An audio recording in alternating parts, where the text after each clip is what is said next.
چاوم بەرایی نادات کچانی باڵاپۆش ببینم. ئەمە لێدوانی مارلین شیابا وەزیری هاوڵاتی بوونی فەڕەنسایە. ئەم لێدوانەی وەزیرەکەی فەڕەنسا لە دوای ئەو هەڵمەتەی پاریس دێت بۆ داخستنی ژمارەیەک مزگەوت و ڕێکخراوی خێرخوازی لە وڵاتەدا. ئەویش بۆ دژایەتی ئیسلام و موسڵمانانە کە ناویان لێ ناوە بەر هەڵستی ئیسلامی ڕادیکاڵی. شیابا لە دیمانەکەیدا لەگەڵ کەناڵی LCI فەڕەنسیدا کە بەشێکی لە تویتەر بڵاو کردووەتەوە دەڵێت ئەو ناتوانێت منداڵی تەمەن 5 ساڵەی باڵاپۆش ببینێت. ژمارەیەکی زۆر لە سیاسەتمەدار و ڕووناکبیری فەڕەنسی ناڕەزایی خۆیان بەرامبەر پرۆژە یاساکە دەربڕی کە ناونیشانی بنەماکانی چەسپاندنی بەها کۆماریەکانی هەڵگرتووە کە ئامانجی سەرەکی بەرتەسکردنەوەی ئازادی موسڵمانانە. پارلەمانی فەڕەنسا لە دووشەمەی ڕابردووەوە دەستی با خوێندنەوە و گفتوگۆ لەسەر پرۆژە یاساکە کردووە.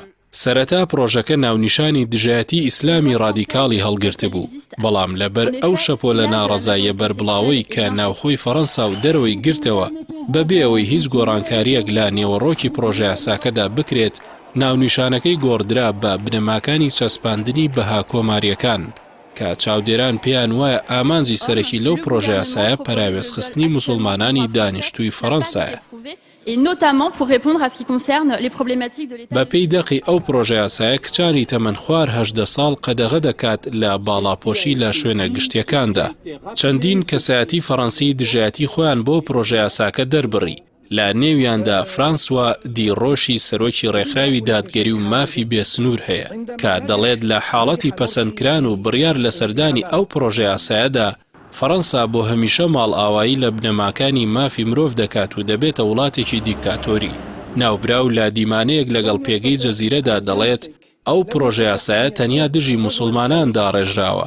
بە مانایەکی ورتر ئەو پرۆژە یاسایە دژی موسڵمانانە.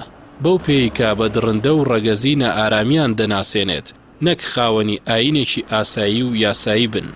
فرانسوا دیڕۆژ لە درێژەی لێدوانەکەیدا ڕاشکاوانە ڕای دەگەێنێت پرۆژە یاساکە موسڵمانان با درڕندە و مەترسی لەسەر کۆمەڵگە و کۆماری فەڕەنسا وێنا دەکات و مەترسی پرۆژە یاساکە لێرەدایە. سەرۆکی ڕێکخراوی دادگەری و مافی بێسنوور ئاماژە بە ڕەگەزپەرستانە و ڕاستڕەوانەبوونی پرۆژە یاساکە دەکات و دەڵێت هەروەکو چۆن لە سەردەمی جەنگی دووەمی جیهانیدا و لە سای ئەڵمانیای نازیدا هەر جوولەکەیەک خاوەنی دۆسیێکی تایبەت بوو بۆ کۆنتڕۆڵکردنی لەلایەن دەستگای هەواڵگری گۆستاپۆوە، بە پەسەندکردنی ئەو پرۆژە یاسایەش هەر موسڵمانێک لە فەڕەنسادا بە هەمان شێوە مامەڵەی لەگەڵدا دەکرێت و بۆ چاودێریکردنی دۆسیەی ئاسایشی بۆ دەکرێتەوە.